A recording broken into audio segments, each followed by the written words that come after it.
Alright everyone, on this 2011 Dodge Durango, I'm going to change the Bank 2 Sensor 1 oxygen sensor.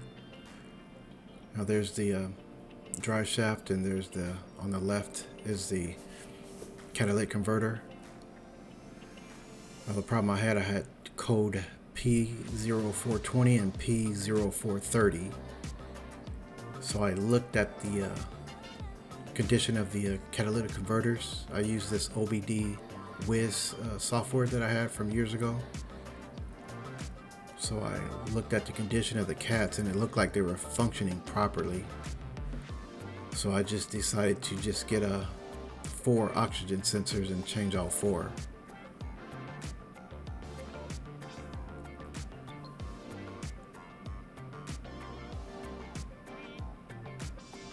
I think I got the oxygen sensors from rockauto.com.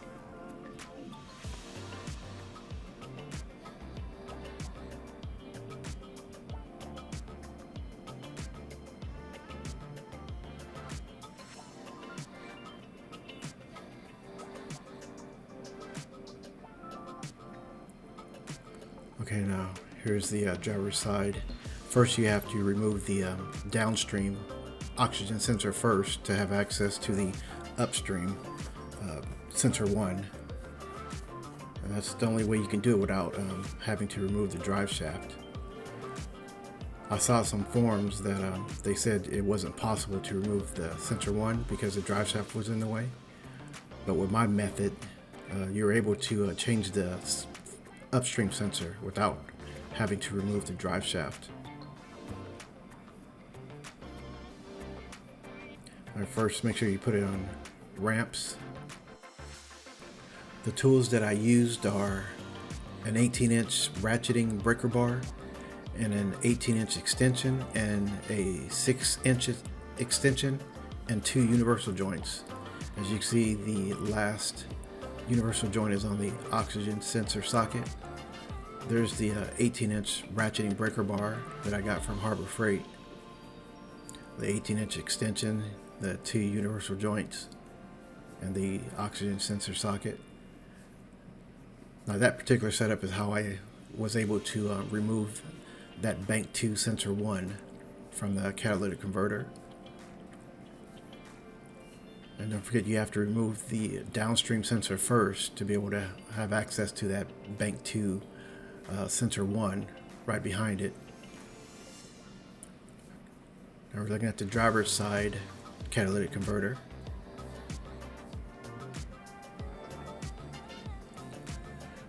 Now this was my problem. The oxygen sensors were bad because I had a code P0420 and 430. So I just went ahead and changed the oxygen sensors. And sure enough, that was the problem. After I cleared the code, the check engine light stayed off and the car passed inspection. And that heat shield back a little bit to have access. But that's how I connected the extensions and the universal joints. And that heat shield is real soft, so you can bend it pretty easily. So you just put that particular setup behind the heat shield and put it on the Bank 2 sensor 1 oxygen sensor.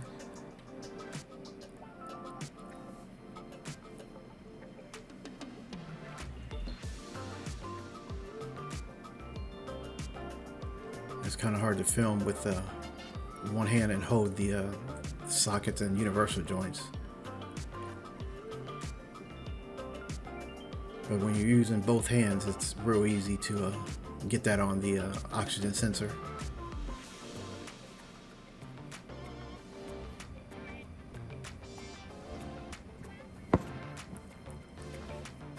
As you can see on the lower right inset, you can see how I reached my hand up through the control arm, lower control arm, and you can unscrew the oxygen sensor out.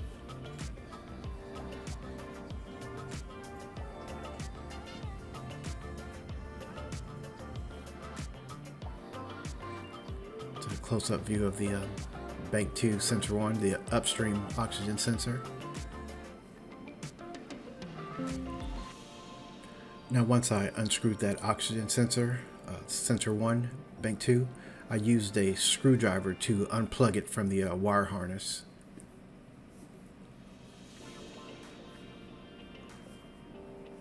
And I also sprayed it with PB Blaster the night before, and I think that helped it unscrew pretty easily.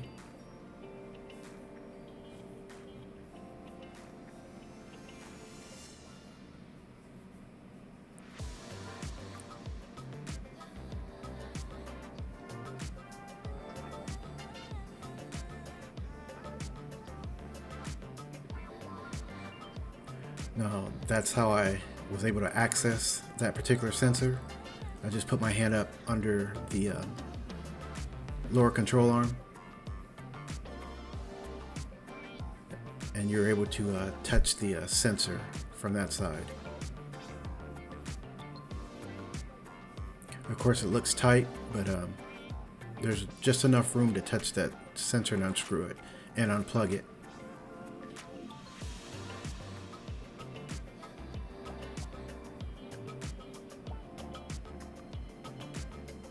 Yeah, you shouldn't have any problem at all unscrewing it and putting the new one in.